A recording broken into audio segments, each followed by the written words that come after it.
Colin, next go to you on the wall. This chart just collapsing. I suppose two issues. The lack of liquidity makes it harder to chart. I noticed you picked a weekly chart, and I imagine that's because of liquidity issues. And secondly, there's a bit of support there around the mid-30s or so. Would you look for it to hold, or is it a case of wait and see? Look, it's a support line going back to 2008, so it's a well-established support line which it's trading at right now at 35 cents. There's a reasonable chance it can hold, but really it's a guess at this point.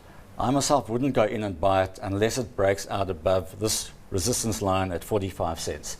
But we see on the oscillator here it is giving a large positive divergence, which is an early warning of a rally. But when it comes to these small cap stocks, I personally would not buy until it actually breaks out above resistance. Otherwise, one's really, as they say, catching a falling knife. But if you're prepared to take a chance, it's perhaps worth a go around 35 cents with a tight stop loss. Colin, how do you feel about the stock? Right now, just because it's fallen so much, I would be actually neutral. If you'd have asked me a few months ago, I would definitely not have been hot. But because it's fallen so much, it's at this very solid 3-year support line, I'd be neutral. If it breaks down below 34 cents and stays there for a week, I would definitely be cold on it. It could then really fall quite a lot more. But if it does break out above 45 cents, this line 2 over here, that would be a buy signal in my book.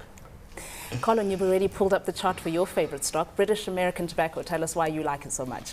There are a lot of interesting things on this chart. Firstly, a huge, massive triangle formation, which took about 18 months to 2 years to form, which it broke out of, and from that breakout at 270 Rand, it's pointing to a target of 367 Rand. It's currently trading at 312 Rand.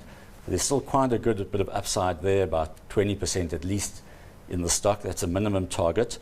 It's not a short-term pick. It would be more medium to long-term, I'd say, over the next 8 to 12 months, going from its current level up to 367 Rand. It's just really a share that one can buy if you're a trader or you're a longer-term investor. It's really just good on all fronts. If you're a trader, I would wait for pullbacks to about 300 Rand. If you can get it at 300, even less, if it pulls back to 290, that would really be a great buying opportunity. If you're a medium to longer term player, you could buy it and just simply hold it up to that 367 target. But traders will certainly be able to buy pullbacks all the way up as it continues to make its way up. Another thing about this share which I like is the way it's held up so beautifully during this past month of massive selling on the market. And that's a sign of a share that's got real underlying support and underlying strength.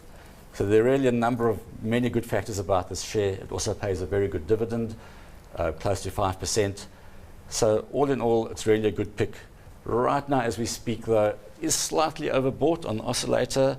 So if it does pull back to 300 Rand or even a bit lower, that would really be a great buying opportunity. So Colin thinks VAT is hot.